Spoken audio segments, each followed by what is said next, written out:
Hey everybody, it's me, that dude with a beard, coming at you with another commentary.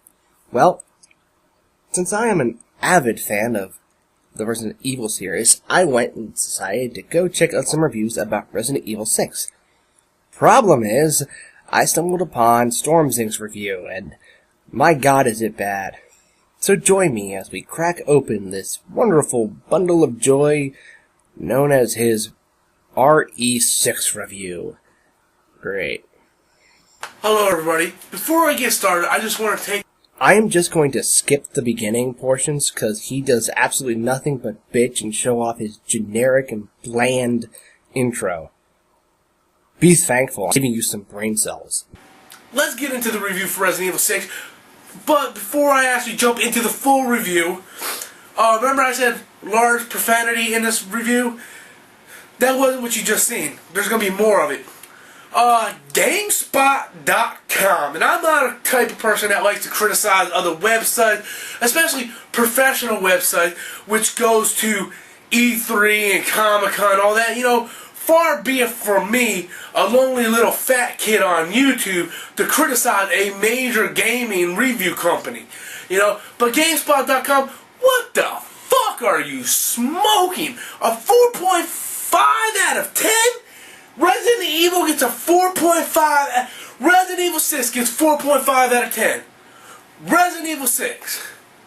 But you fucking review Call of Duty games with fucking 9s and shit, but Resident Evil 6 gets 4.5 out of 10? And what fucking universe does Resident Evil 6 get a 4.5 out of 10? Really? Yes, Robert, that's right. A 4.5 out of 10. It's not just GameSpot. It also happens to be various other reviewing sites that actually give it mediocre scores. It's not just GameSpot, but because you're Robert, you didn't do any research and you decided to just, go on full bitch fit because someone dared to disagree with your opinions. Grrr. I'm like, seriously. Not only is this Resident Evil game good, it's the best Resident Evil game up to date. It kills 5, it's better than 4, and let's not get started with the previous Resident Evil game. This game has fucking everything. It has action, horror, sci-fi, co-op. I mean, everything involved with this game. Great storytelling. 3 different campaigns. Well, actually 4 different campaigns. Let me rephrase that. This game has everything. How the fuck are you going to give it a 4.5 out of 10? So according to you, everything is those things you just listed. You're not going to get, some sort of examples, as to why they're great. You're just going to say, oh, they're great because they have this in the game. I could say the same exact thing for Dead Island. It has great storytelling, which it doesn't. It has great co-op, which I haven't done because no one around here plays. And one of my personal favorite things that a lot of people seem to love about the game, its characters. It's just about as cardboard as you can get. A perfect score. I don't even give this game a 9. I'll give it an 8.5. So IGN giving it a 7.9, that's about the right range in my opinion. Give or take. A lot of the complaints IGN has, I don't personally agree with, such as the major action scenes and the button response sequences, little cutscenes. I don't have a problem with that. I enjoy that. You enjoyed that. Okay, that's perfectly fine. But do you have any explanations as to why you enjoy it? Is it because of the fact the game is easier that way? Because from what I remember, and I do remember RE4 quite well since I played it for 100 plus hours, its little sequences of buttons was actually kind of difficult at times. My guess is they stopped being difficult so people, like you, could just press one button and end the sequence quickly, instead of actually being challenging. It puts me into the game. So, IGN has that little complaint, but to each their own. Overall, they gave it a 7.9. I respect that as a fellow would-be critic. But GameSpot, really? Your license, your license for reviewing needs to be revoked. And people thought my review of Dragon Ball Evolution was bad? What the fuck were these people smoking?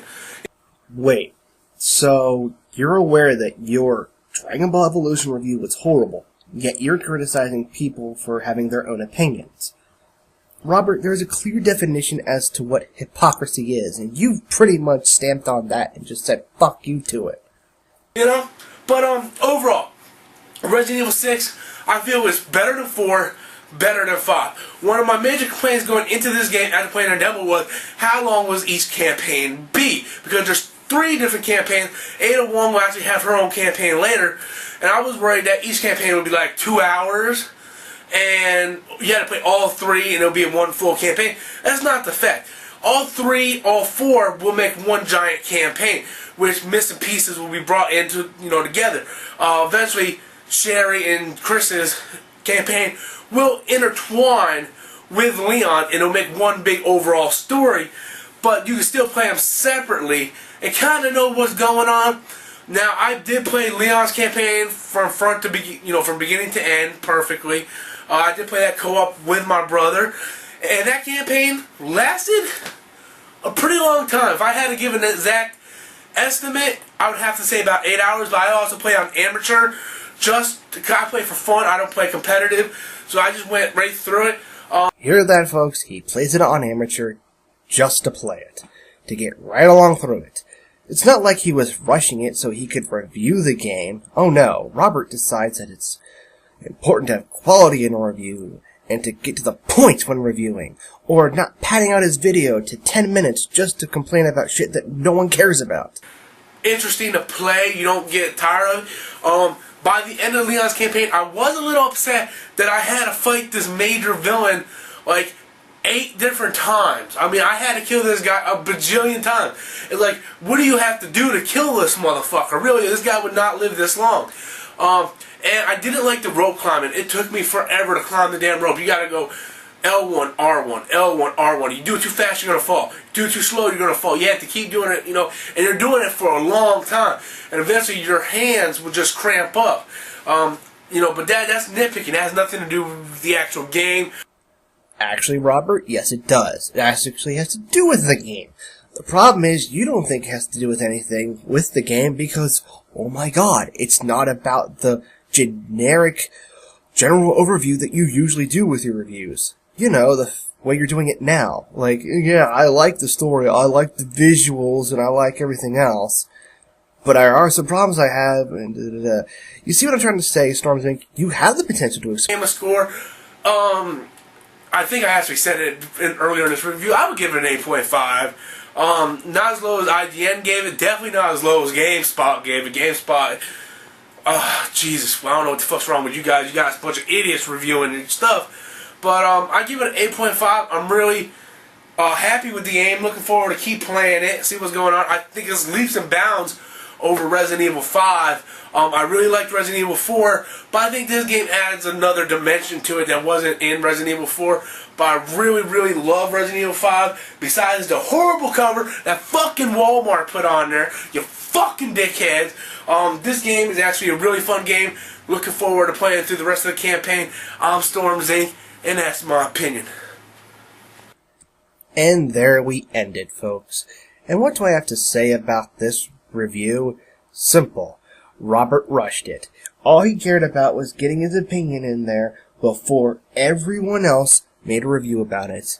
In all seriousness, Robert, I have seen a lot of your other reviews. I did a couple of videos on you, but this is my last one. Because what I'm going to say here is really how I feel about your videos.